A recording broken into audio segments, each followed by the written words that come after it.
about my journey.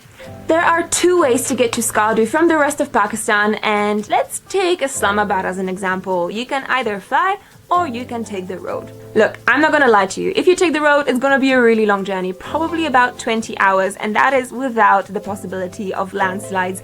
But along the way, you're gonna get to see some incredible places, including the valleys of Naran and possibly Kahan, as well as Babusar Pass. Babusar Pass is basically a road that goes up to over 4,170 meters. That is really high. And then you'll get to drive along part of the Karakoram Highway, probably the most scenic road in the world. And then at one point you're gonna turn off onto a tiny little road that's not very well maintained. And eventually after about 10 hours you might get to Skardu. I didn't have that much time, so I flew.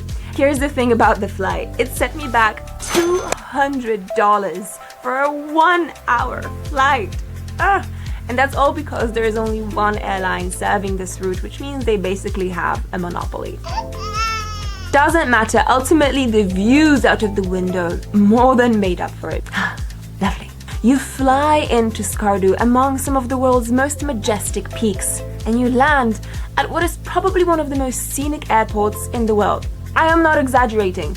Our friend Mustafa, that's Mustafa right there, picked us up from the airport in his big 4x4, and that was really the beginning of our Skardu adventure. Nothing could quite prepare me for what I saw next. To be honest with you guys, I expected Skardu to be a little bit like Hunza, but it is not at all like Hunza except for the really crazy massive mountains. In Hunza, you've got the one big road, the Karakoram Highway, that directs all traffic in a singular direction. In Skardu, there is no such road. And the blossom comes late in Skardu as well, much later than in Hunza, which means that we had the place all to ourselves. It was practically empty, which was great, but it did have some drawbacks. For example, some places being literally shut down. So this is the famous Lower Kachura Lake in Skardu. The one that you see in all the pictures. The heart-shaped one with the amazing resort. The resort is closed.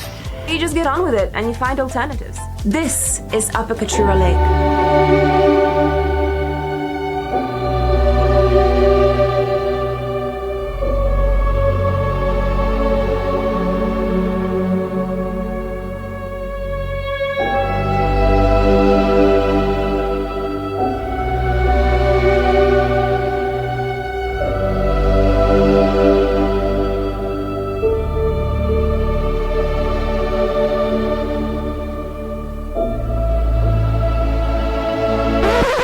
But guys, we have a lot to cover and very little time, so I'm gonna whiz through all the other places I saw in Skardu very quickly so that you can decide whether it's worth going there or not.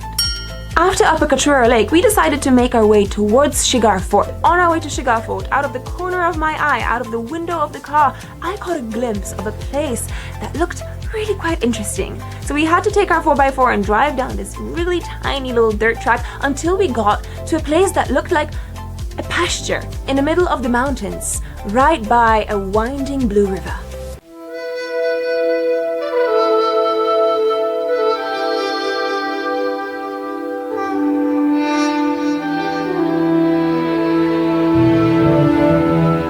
I've always imagined places like this to be oases in the middle of a desert, and right here you got an oasis in the middle of the mountains, surrounded by rock.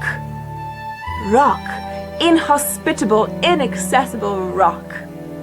And yet, here we are. Anyway, from this green pasture, we continued along our way to Shigar Fort. I had seen pictures of Shigar Fort before, but there's a few things that I only found out once I got there. Shigar Fort is a 17th century fort, which is kind of nestled in the middle of the mountains, and its name apparently translates to rock fort, or the fort on the rock.